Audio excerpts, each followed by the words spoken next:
A ação declaratória de constitucionalidade foi criada pela Emenda Constitucional número 3 de 1993, com o objetivo de reforçar a presunção de constitucionalidade das leis. Antes dela, essa presunção era apenas relativa e podia ser afastada com facilidade por decisões judiciais. Com a ADC, quando o Supremo Tribunal Federal declara uma lei constitucional, essa presunção se torna absoluta e passa a ter efeito vinculante, obrigando todos os órgãos do Judiciário e da administração pública. O julgamento da ADC é de competência exclusiva do STF e seu objeto é restrito. Somente leis e atos normativos federais podem ser analisados. É diferente, portanto, da ADI, que também alcança normas estaduais. Outro ponto importante é a legitimidade para propor a ação. Inicialmente, esse rol era bastante limitado, mas, após a Emenda Constitucional número 45 de 2004, os legitimados da ADC se tornaram os mesmos da ADI.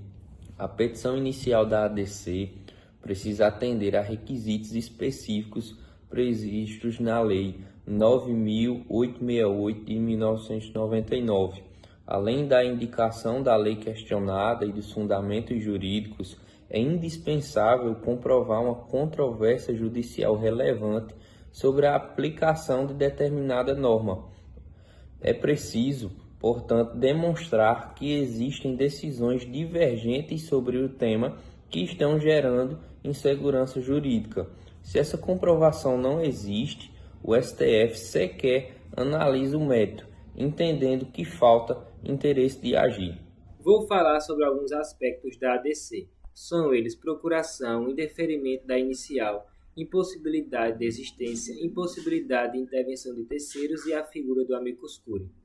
Segundo a jurisprudência do STF, no tocante à procuração, os legitimados possuem capacidade postulatória, podendo ajuizar DI e ADC sem a assistência de um advogado. Ainda de acordo com o entendimento do STF, se feita por advogado, a petição inicial deve ser acompanhada de instrumento de procuração com poderes especiais.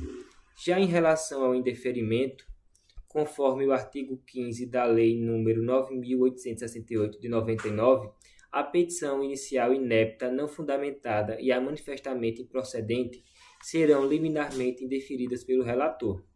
Na hipótese de manifestamente improcedente, deverá o relator indeferir a inicial ou ainda, caso o autor ajuize a ação declaratória de constitucionalidade sobre lei estadual, por exemplo, deverá o relator indeferir a inicial. Cabe agravo da decisão que indeferir a petição inicial no prazo de 15 dias. Acerca da impossibilidade de existência, o regimento interno do STF, no seu artigo 169, parágrafo 1º, consta que, proposta a representação, não se admitirá de existência, ainda que ao final o procurador-geral se manifeste pela sua improcedência. Sobre a impossibilidade de intervenção de terceiros, não se admitirá a intervenção de terceiros como acontece na ADI, no processo de ação declaratória de constitucionalidade. É o que diz no artigo 18, também da Lei 9.868 de 99. No que se refere ao amicus curiae, o ex-presidente da República, Fernando Henrique Cardoso, vetou o artigo 18, parágrafo 2º da Lei 9.868 de 99, que previa a admissão do amicus curiae na ação declaratória de constitucionalidade.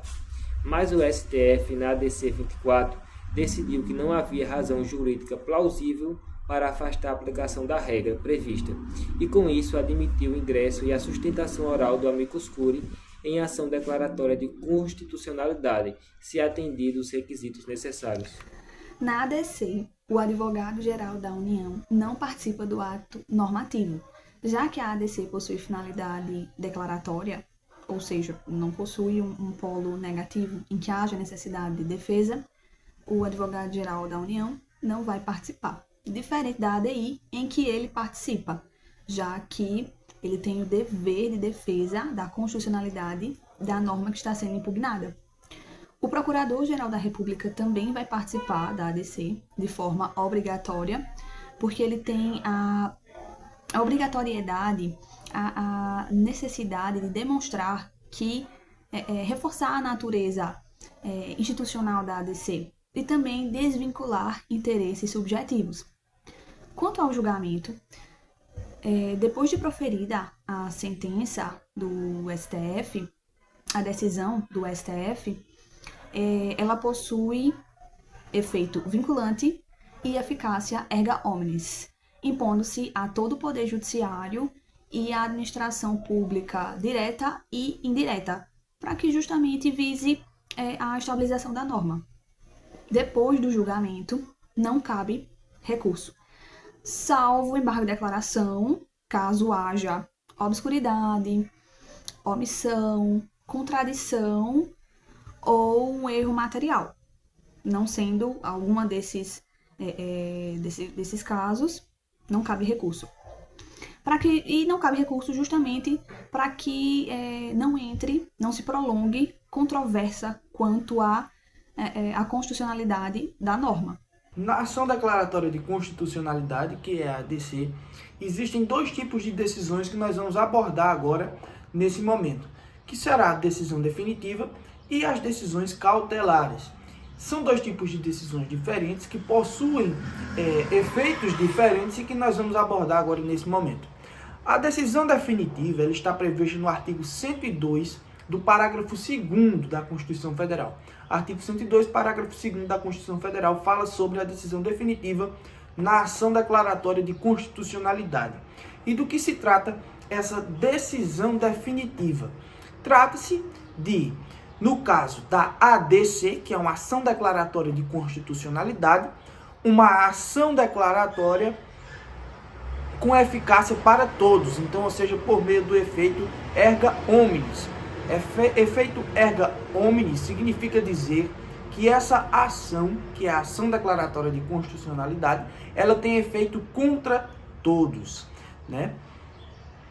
De acordo com o artigo 28 da Lei 9.868 de 1999, a ADC ela tem também essa eficácia contra todos e também possui um efeito vinculante relativamente aos demais órgãos do Poder Judiciário e também da administração pública. E aí, no caso, serão a União, os estados e também os municípios.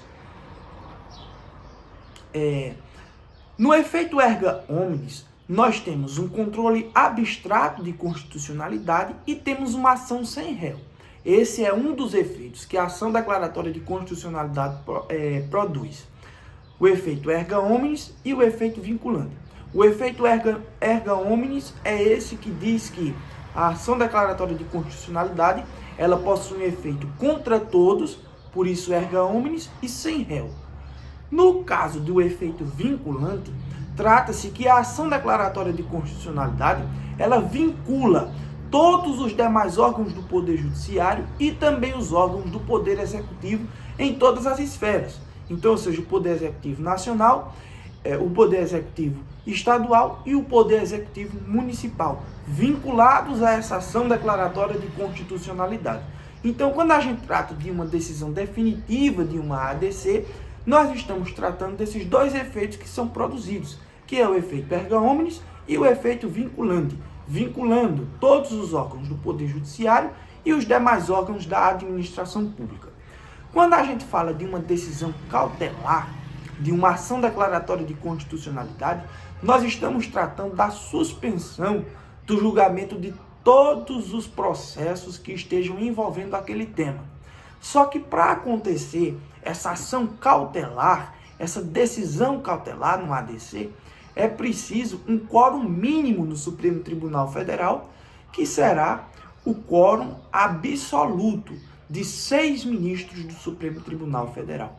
Então, para que uma ação cautelar ela seja determinada e para que essa suspensão de todos os processos, do julgamento de todos os processos que envolvam esse tema possa acontecer, é preciso que a maioria absoluta do Supremo Tribunal Federal, então, ou seja, 6 ministros do Supremo Tribunal Federal, estejam de acordo com essa decisão para a produção desse efeito emitir uma decisão cautelar. Isso está previsto no artigo 21 da Lei 9.868 de 1999.